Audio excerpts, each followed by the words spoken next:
some who, wrongly imagining what they have seen to be the true path, find nirvana here. Again, some philosophers, holding to the view that quality and substance are one and yet two, and mutually related and yet not related, think nirvana to be in this relationship. Again, there are some naturalists who believe in spontaneous creation, saying of the peacock's variegated beauty, the thorn's pointedness, and the production of the various kinds of precious stones from the mine, who is the maker of all these things. Nobody but nature. And this is their nirvana. Again, some find nirvana in the understanding of the 25 principes. Again, some cherish the opinion that the looking after the welfare of the subjects by the observance of the 6 virtues is nirvana. Again, some think time is nirvana, from which issues the world. Again, there are some who see nirvana lane that the world exists, or that the world exists not, or that the world exists and exists not, or that the world and nirvana are not two different things. Again, there are some who, differing from all these philosophers, and in possession of all knowledge, proclaim like a roaring lion that to understand thoroughly what is meant by the manifestation of mind itself. Chitta. Matra. Not to get attached to the external world. To be disengaged from the 4 propositions. To abide in the Yahabhutim view of things. Not to fall into the errors of dualism. To be free from the ideas of subject and object. To stand above all forms of knowledge. Not to get attached to any one form of truth. To abide in the realization of the truth revealed to one's inmost consciousness. To perceive the twofold truth of egolessness. To be devoid of the 2 kinds of evil passions. To be cleansed of the 2 kinds of hindrance. To discipline oneself in all the stages of Bodhisattvahood one after another. Whereby, entering upon the state of Buddhahood, to realize all the great samadhis such as Maya, and forever to go beyond the citta, manas, and manavijñāna.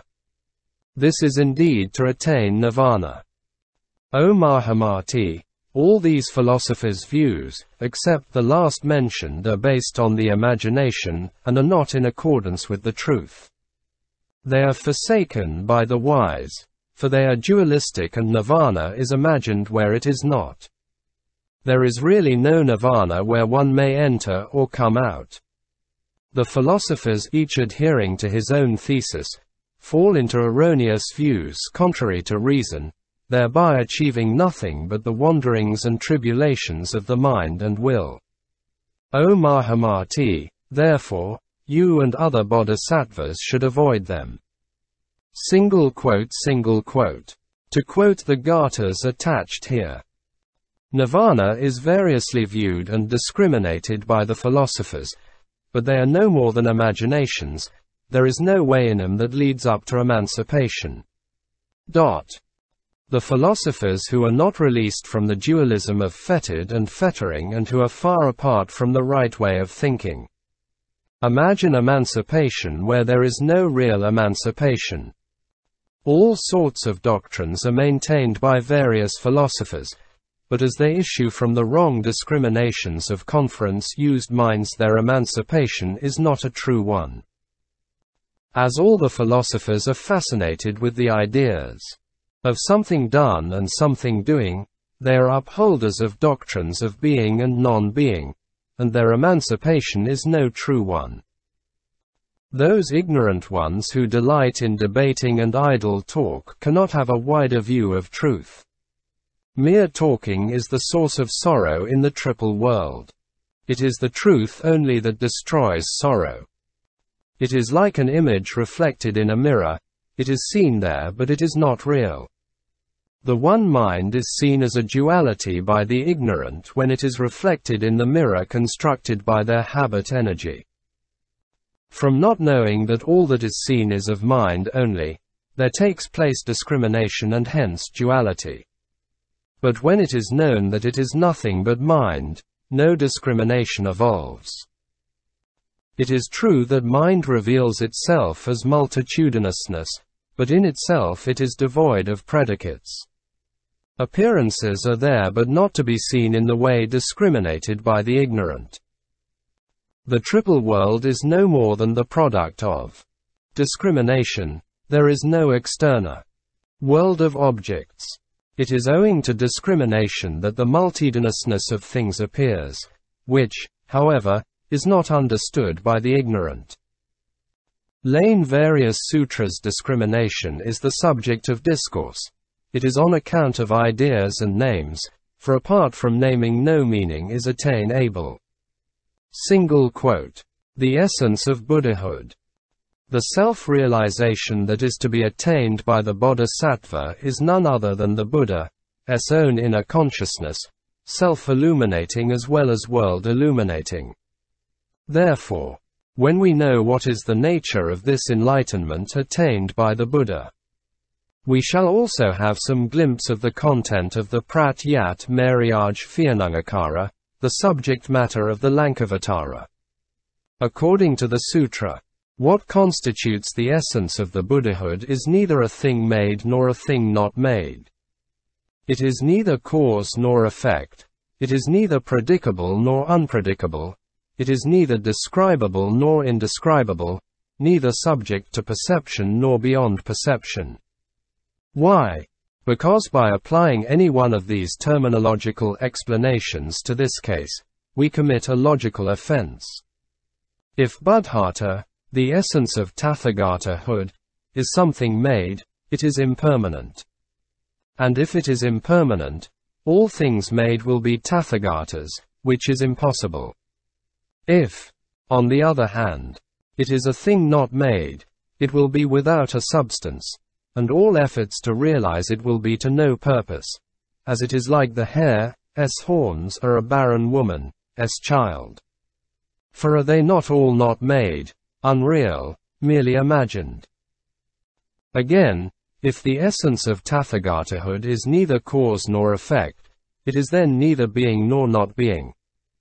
And this being the case, it lies outside the four propositions. The latter belong to the worldly way of talk, and what lies outside him is no more than talk. It is like speaking of a barren woman's child. This exists only in talk and does not come under the four propositions. As it does not come under them, the wise know it is beyond their logical survey. The meaning of all the Tathagata's words is to be thus understood by the wise. This passage is taken from the Sanskrit text, which coincides with one of the Chinese versions, the Ti-ang. But when we weigh the meaning of the passage, we grow somewhat confused about it because it is apparent contradiction to the general drift of thought that has been explained above as characteristic of the Lankavatara teaching.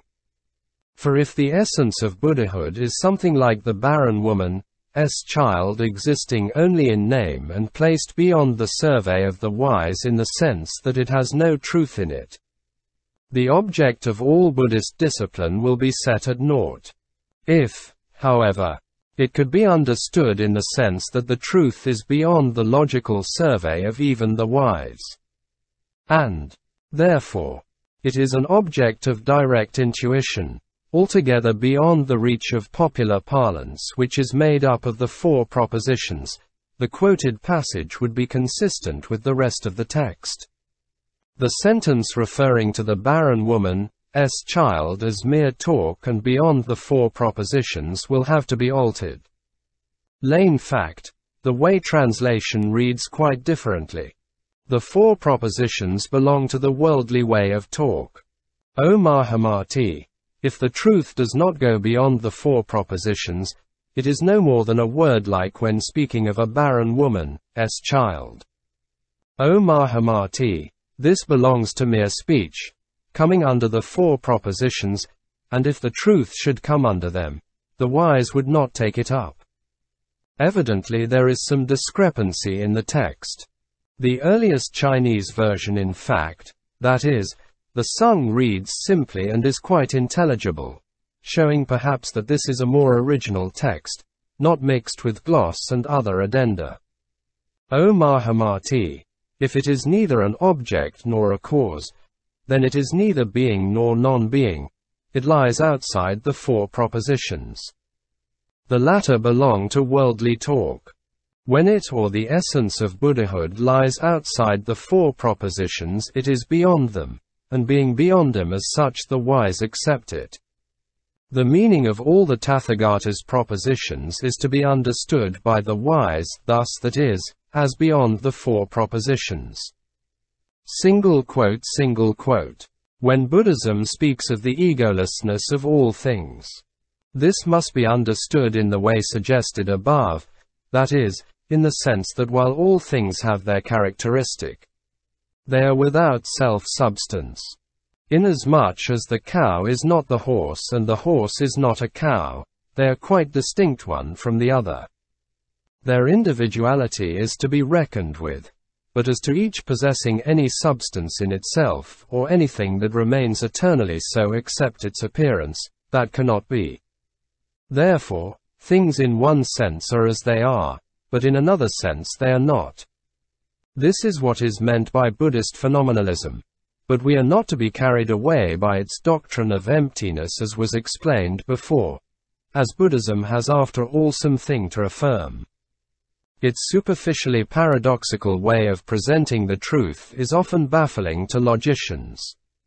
The Lankavatara proceeds to say that the ignorant and conference use their own way of discrimination to grasp the theory of non-ego.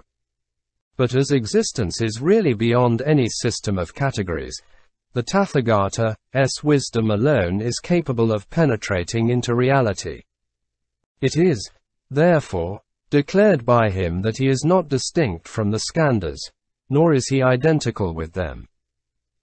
The two horns of a cow are distinguished one from the other, for the one is longer or shorter than the other, and in color they may differ, but they are of one nature as they are both horns.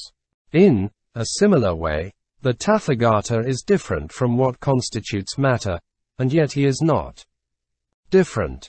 Again, he is designated as one who is emancipated, but he is not one with emancipation, nor is he different from it.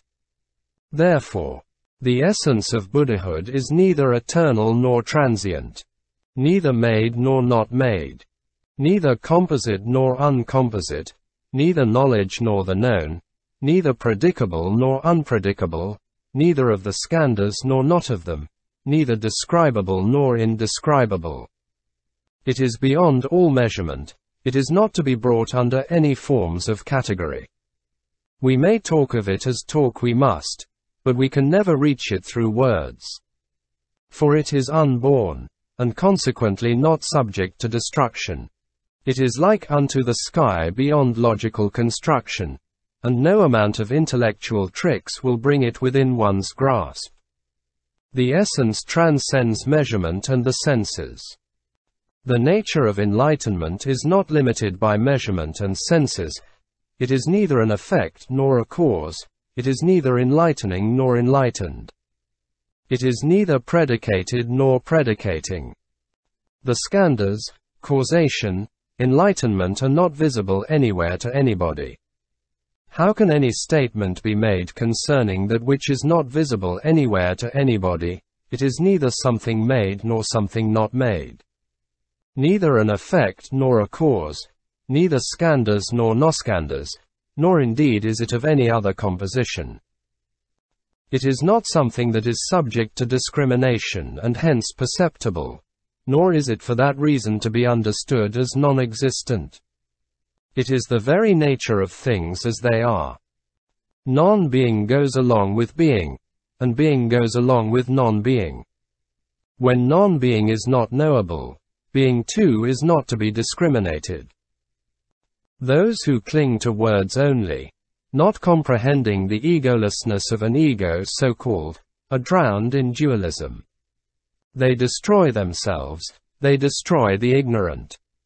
When they see any teaching shorn of all faults, they then see things rightly.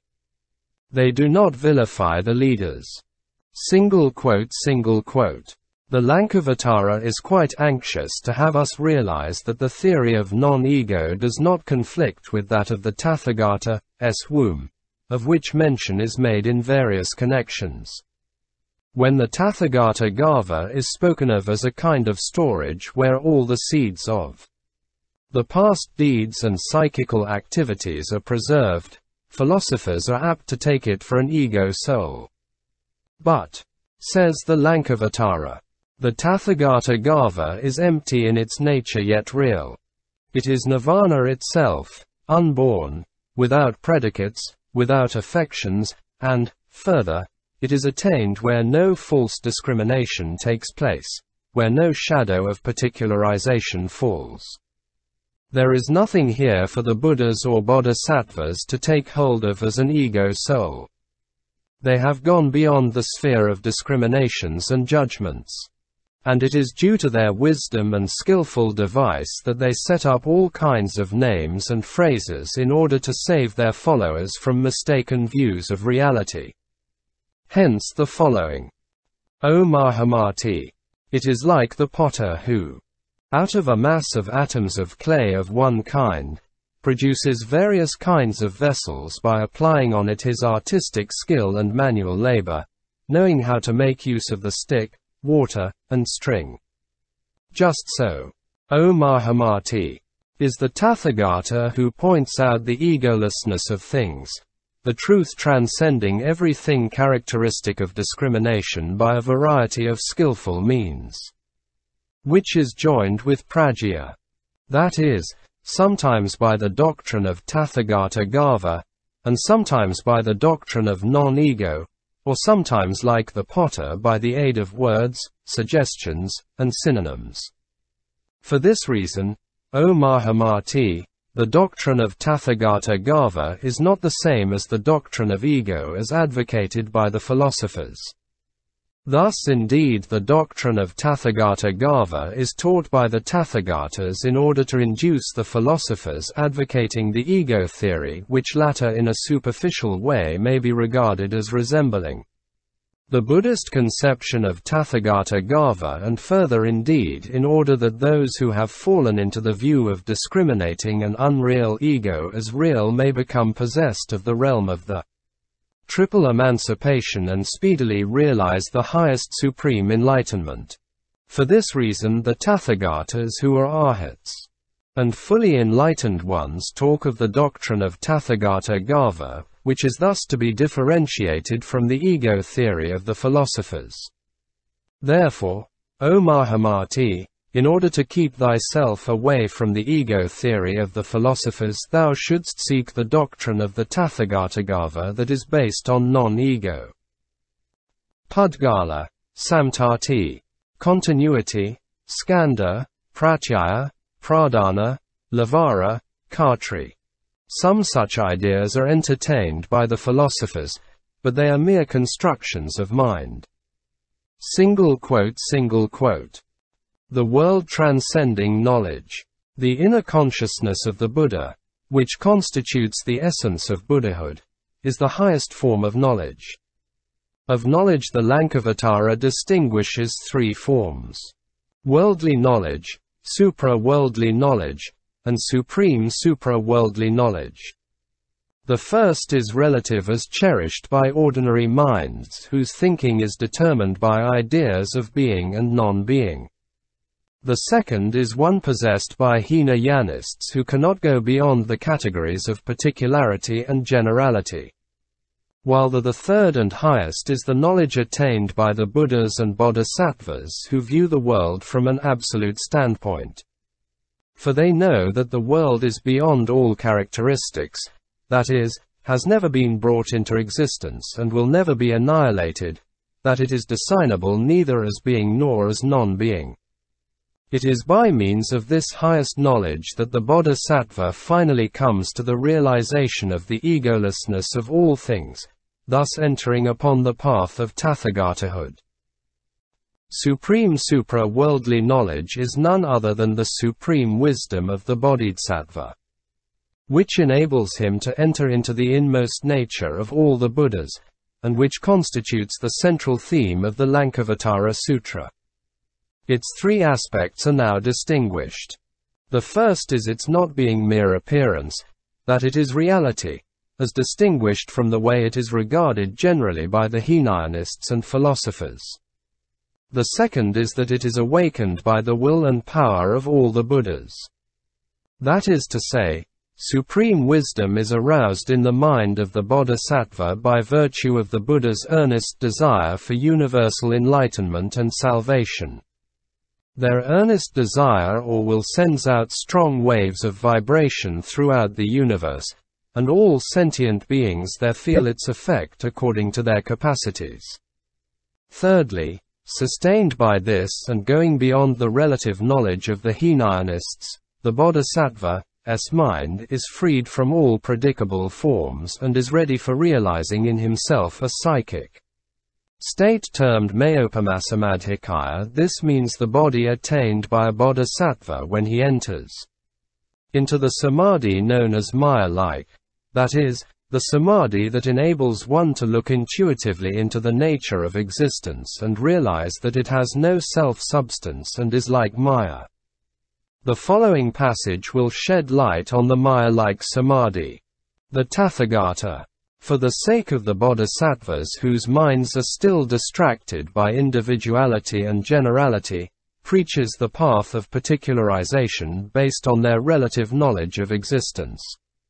When the nature of relative knowledge and particularization is fully comprehended, they are able to realize the egolessness of an individual person and an external object, and gain an insight into the stages of bodhisattvahood. They will pass beyond the jhanas, samadhis, and samapatis belonging to the Sravaka, Pratyeka Buddha, and philosopher, and walk on the path and enter into the realm of Tathagatahood, which is outside the ken of the ordinary understanding. They will abandon the path belonging to the five dharmas and embellish themselves with the highest wisdom, which comes from the Dharmakaya of all the Tathagatas.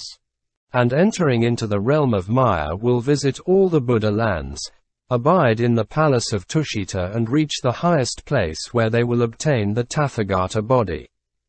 Maya, Sunyata, Anutpati, Apravahita, Nirabhasa, they are all synonymously used in the Lankavatara. The Bodhisattva is now fairly on the way to the final stage of Buddhist discipline. Lane Buddhism. No distinction is made between knowledge and knower. Supreme wisdom is at once the inner perception and the mental power that brings about this perception. This is quite in accordance with the general mode of thinking in Buddhism. For if there is something at the back of the knowledge, or if this is the function of a certain higher faculty of the mind, there will be a dualism which is so strongly combated by the Mahayanists. Knowledge after all must be absolute. So prajna, which is the same thing as ayajfuina, is described as one of the 6 paramitas in the following manner. 1. As the Hinaists cling to the idea of nirvana for their own spiritual enjoyment, they are unable to think of the welfare of their fellow beings. With the Mahayanists it is different. They are ever bent on practicing the 6 paramitas in their highest possible form. And, therefore, in prajna their minds are free from false discrimination. Because they are awake to the suchness of reality, they do not fall into any of the opposing predicates. They are thus able to cause a revulsion in the whole field of their consciousness, though this does not mean that they destroy the work of their own past karma. Prajna thus leads them finally to the realization of the inmost truth deeply concealed under the wrappings of attachment and intellectualism. Doctrine of the Triple Body. When the Lankavatara was compiled, the doctrine of the triple body was apparently not yet formulated in the shape we have it today. We thus have terms corresponding to the 3 bodies and the indications of the underlying idea, but no specified relationship is established between them. Only the absolute state of self-realization is considered as belonging to the Dharmata Buddha, who is evidently the Dharmakaya of the later periods. There are other forms of Buddhahood known as Nishayanda Buddha and Nirmala Buddha. Nishayanda literally means flowing down, or flowing into, and the Nishayanda Buddha is a Buddha into whom Dharmata flows and who shines in splendor. The two later Chinese translators have rendered it as Pao Fo, la meaning, to requite, to compensate, while the sung by Gunabhadra has meaning, to depend, to rely upon.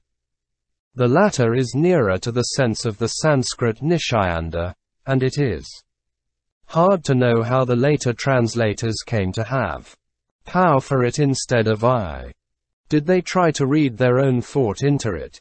For they were doubtless acquainted in their own day with the doctrine of Trikaya, one of which, generally known as Sambhogakaya, corresponds to Vipakaja, or Vipakastha in the Lankavatara. The other form of the Buddhahood mentioned in the Lankavatara is Nirmika, or Nirmajika, or Nirmana. This is generally done into Chinese by, i.e., Transformation Buddha, corresponding to the Nirmapakaya.